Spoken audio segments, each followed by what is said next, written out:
Bismillahirrahmanirrahim. Assalamualaikum warahmatullahi wabarakatuh.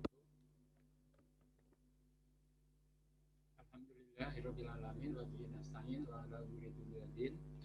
Wassalatu wassalamu ala asrofil anbiya'i wal mursalin wa ala alihi wa sahbihi ajmain. Amma ba'du. Rabbi shrah li sadri wa yassir li amri wa hlul 'uqdatam min lisani yafqahu qawli. Jumpa pada hari ini dengan saya sebagai pemangku mata kuliah ilmu akhlak. Oleh karena itu, saya pada hari ini akan menyampaikan pengantar mata kuliah ilmu akhlak secara ringkas, namun secara detailnya nanti saya akan berikan materi secara tiap pertemuan berupa PDF ataupun juga PPT yang bisa dipelajari oleh mahasiswa sekalian. Baiklah, perkenalkan, nama saya. Baik, saya akan share screen dulu biar enak. Baik, ini ilmu akhlak, pengampunya adalah saya sendiri. Ya. Sebelum mulai perkuliahan, biasa saya menganjurkan mahasiswa untuk berdoa. Mari berdoa bersama-sama dengan membaca Bismillahirrahmanirrahim. Rabbi shrah li sadri wa yassir li amri wahlul 'uqdatam min lisani yafqahu qawli. Rabbi zidni ilman warzuqni fahma. Juga alangkah baiknya bila kita membacakan kitab suratul Fatihah. Kemudian secara detail, ini adalah data saya. Nama lengkap Dr. Andas Tarpin MAG, tempat tanggal lahir Purwokerto 31/1960, pangkat golongan pembina tingkat 1 rektor kepala atau 4B. Ini alamat saya, nanti bisa kalian baca dengan seksama. Nomor HP 0816192269, email saya tarpin1790@gmail.com. Selanjutnya ini pendidikan SD, SMEP, KMI. Ini KMI kepanjangan dari Kuliatul Muallimin Al-Islamiyah.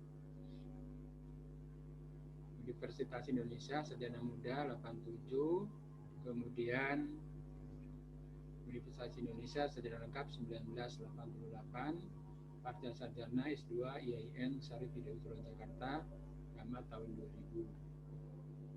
Selanjutnya langsung akan saya perkenalkan identitas mata kuliah yang diampu oleh Bapak, yaitu ilmu akhlak, kode mata kuliah KD 50106. Jadi nanti di ENOS akan muncul kode semacam ini yang kalian nanti akan klik di situ. Maaf, ini keluar jalur ya.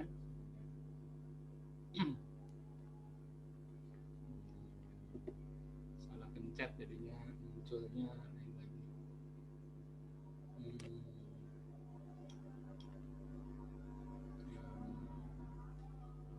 Baik, saya lanjutkan. Kelompok mata kuliah MKKD, mata kuliah kompetensi dasar. Program studinya Sejarah dan Peradaban Islam. Dosen panggungnya adalah saya sendiri. CPL, capaian pembelajaran lulusan. MK adalah mata kuliah mahasiswa mampu memahami dan menjelaskan pengertian ilmu akhlak, baik secara bahasa maupun secara istilah. Mahasiswa mampu membedakan macam-macam akhlak karimah dan akhlak kalimat umumah. Mahasiswa mampu menjelaskan akhlak pribadi, akhlak dalam keluarga, akhlak masyarakat, dan akhlak bernegara. CPL-nya ini nanti teman-teman membaca saja di RPS-nya ya. Kalau dibaca di sini waktunya terlalu lama. CPL untuk mata kuliah ini tadi sudah Bapak bacakan. Kemudian deskripsi mata kuliah, yang maksud dengan deskripsi mata kuliah adalah apa saja yang akan kita pelajari selama satu semester ini dalam rentang 16 kali pertemuan mulai hari ini sampai dengan nanti 30 Januari 2021. Pendekatan pembelajaran ini lebih banyak karena ini pembelajaran jarak jauh, maka mahasiswa diharapkan lebih banyak aktif untuk mempelajari materi-materi dan juga petunjuk-petunjuk yang disampaikan oleh dan juga mungkin dosen-dosen yang lain. Deskripsi pembelajaran inilah mata kuliah tiap pertemuan, nama-nama pokok bahasan. Hari ini adalah pengantar mata kuliah, silabus RPS.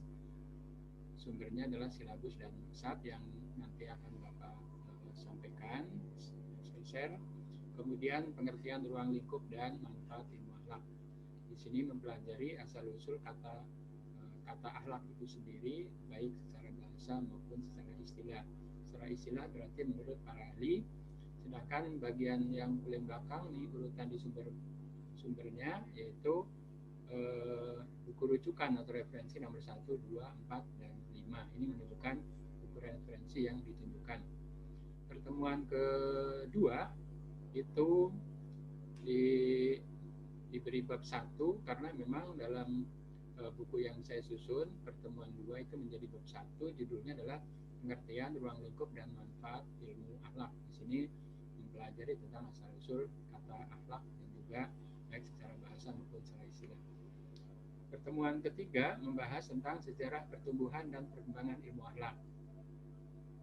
Pertemuan keempat, etika, moral, dan susila. Ini diskusi kelompok lebih banyak kalau offline, tapi kalau PJJ jadi disesuaikan dengan durasi PJJ yang kita lakukan karena hubungannya dengan kuota dan data yang sama-sama kita miliki, tentu akan lebih banyak menyerap data. Oleh karena itu diskusi kelompok ini dikurangi. Pertemuan kelima, pandangan baik dan buruk. Ini akan membahas tentang baik menurut siapa dan juga buruk menurut siapa. Jadi dikatakan baik itu tergantung dari menurut pandangan siapa, buruk itu menurut pandangan siapa. Kecuali baik dan buruk menurut Allah Subhanahu wa taala karena ada petunjuk kitab sucinya yaitu Al-Qur'an dan hadis. Hak dan kewajiban. Hak, kewajiban, dan keadilan ini juga nanti akan dibahas. Kemudian induk akhlak Islami. Disebut dengan induk karena memang ada utamanya, ya, akhlak yang utama. Induknya itu setelah pertemuan ketujuh yaitu ujian tengah semester, nanti ini menggunakan Google Formulir. Ada pertanyaan-pertanyaan, pilihan ganda, dan juga esai. Setelah UTS kita melanjut ke pertemuan ke-9, itu di bukunya di bab 8. Namun demikian nanti oleh Bapak akan di-share setiap pertemuan ini, materi ini berupa PDF ataupun juga PPT. Pembentukan akhlak, arti, metode, faktor pembentukan, dan manfaat akhlak yang mulia. Kemudian yang 10, akhlak yang baik menurut salaf, sabar, dan tahan uji. Akhlak bertawakal kepada Allah dan bersandar pada diri sendiri. Pertemuan 12, akhlak pribadi, itu antara lain membahas tentang sidik, amanah, istiqomah, ifah, mujahadah, syafa'ah, saja'ah, tawadu, malu, sabar, dan pemaaf. Pertemuan ke-13, akhlak dalam keluarga, itu birrul walidain, kasih sayang, dan silaturahim. Akhlak tercela nanti membicarakan tentang kezaliman, iri, dengki, menipu, riya, ujub, terperdaya, lemah, dan malas. Yang ke-15 sebelum UAS, akhlak bermasyarakat dan bernegara. Setelah itu tentu ini pertemuan 16 otomatis ujian akhir semester nanti menggunakan Google Formulir atau juga menggunakan aplikasi Enos. Ya. Selanjutnya ini adalah daftar pustaka yang tadi ditunjukkan di sini. Itu adalah mengacunya kepada yang ini, nomor 1, nomor 2, nomor 3, 4, 5, seperti itu maksudnya. Jadi nanti di RPS-nya nanti juga disebutkan di sana. Ya. Ini adalah persyaratan untuk mengikuti ujian.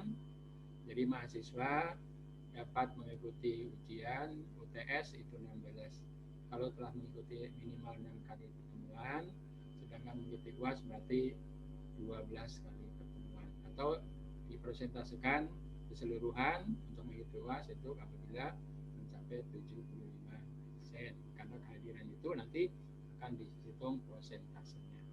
Nah targetnya tentu setiap semester itu adalah 16 kali pertemuan, mudah-mudahan tidak ada. Nah, ini komponen penilaiannya itu nanti di RPS akan lebih jelas lagi kalian membacanya. Peraturan tata tertib juga tolong nanti dibaca dengan baik.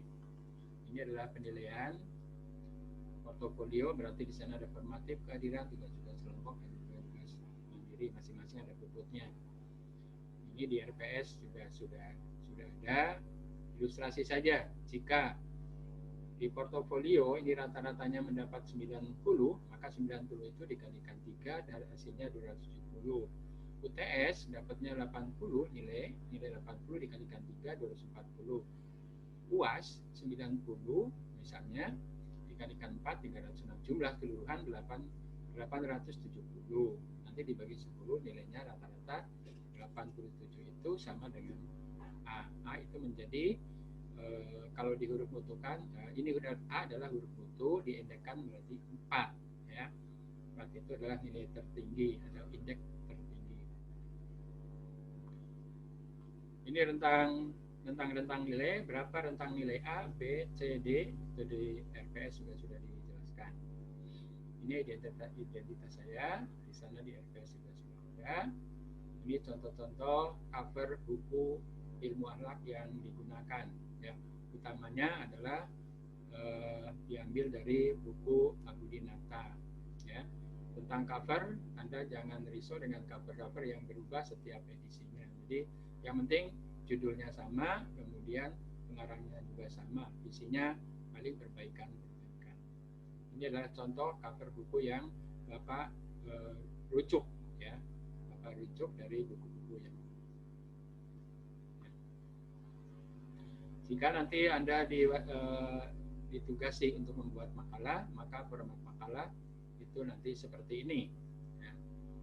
Nanti ini juga Bapak share juga ya PPT-nya supaya nanti dipelajari lebih secara umum. Penulisan karya ilmiah jika menggunakan kertas ukuran A4 ini nanti sebelah kiri 4, atas 4, sebelah kanan 3, kemudian di bawah juga 3. Juga hurufnya yang dianjurkan adalah Times New Roman, fontnya 12. Kalau karena makalah maka spasinya adalah 1,5. Sementara ini untuk penulisan skripsi menggunakan double ya, atau 2 spasi untuk penulisan skripsi sejarah peradaban Islam, karena belum ada perubahan, nanti ada format yang paling baru. Ini adalah contoh format makalah yang disusun, contoh format penulisan catatan kaki, dan juga ini contoh format penulisan daftar pustaka. Namun demikian nanti di bahasa Indonesia nanti akan kita perbaiki sesuaikan dengan ejaan yang disempurnakan di sana.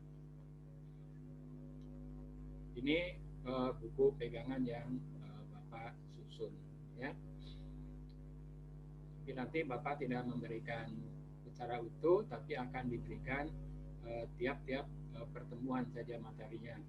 Toh nanti juga jatuhnya sama, kalau diberikan semuanya belum tentu juga dibaca satu persatu, tapi nanti setiap pertemuan akan diberikan setiap bab ataupun pokok bahasan yang seharusnya kita pelajari. Baik, saya kira itu secara singkat saja.